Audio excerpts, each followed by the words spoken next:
येथे गौरी संजय सावळे या महाविद्यालयीन म्हणजे कॉलेजच्या विद्यार्थिनीवर आरोपी महेश ढामसे या मुलाने जीव गेला हल्ला आणि त्या मुलीचा पिछा करत तिच्यावर कोयत्याने वार करत तिला गंभीर अशा पद्धतीने इजा पोहोचलेली आहे। कोटमदरा येथील शासकीय आदिवासी मुलांच्या वसतिगृहातील एका महाविद्यालय शिक्षण घेणाऱ्या विद्यार्थ्याने देखील मागच्या आठवड्यामध्ये गळफास घेऊन आत्महत्या केली। अध्यक्ष महोदय, आश्रम शाळा आणि हा आमचा असलेला सह्याद्रीच्या खोऱ्यातला आमचा आदिवासी विभाग याच्यावर एक जबाबदार म्हणून घोडेगाव प्रकल्प कार्यालयाचे प्रकल्प अधिकारी प्रदीप देसाई काम करतात।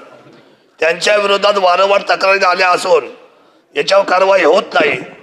त्यांना काही लोक पाठीशी घालतात। माझ्या या संबंधित असलेल्या मंत्री महोदयाला आणि अध्यक्ष महोदय आपल्या माध्यमातून मुख्यमंत्र्यांना निवेदन आहे माझं की तातडीने ही झालेला कालचा मागच्या आठवड्यात गळफास आत्महत्या आणि ही दुसरी झालेला आजचा हा हल्ला याच्यामध्ये हे प्रदीप देसाई आहे जे अधिकारी प्रकल्प अधिकारी घोडेगाव यांची तातडीने निलंबन करून चौकशी करावी।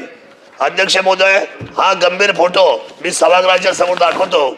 अतिशय परिस्थिती बिकट आहे आणि ही मुलगी वाचेल की नाही वाचेल अशा परिस्थितीमध्ये तिथे फार मोठ्या पद्धतीने जवळजवळ 4-5 हजार आदिवासी मंडळी आज जमलेली आहे।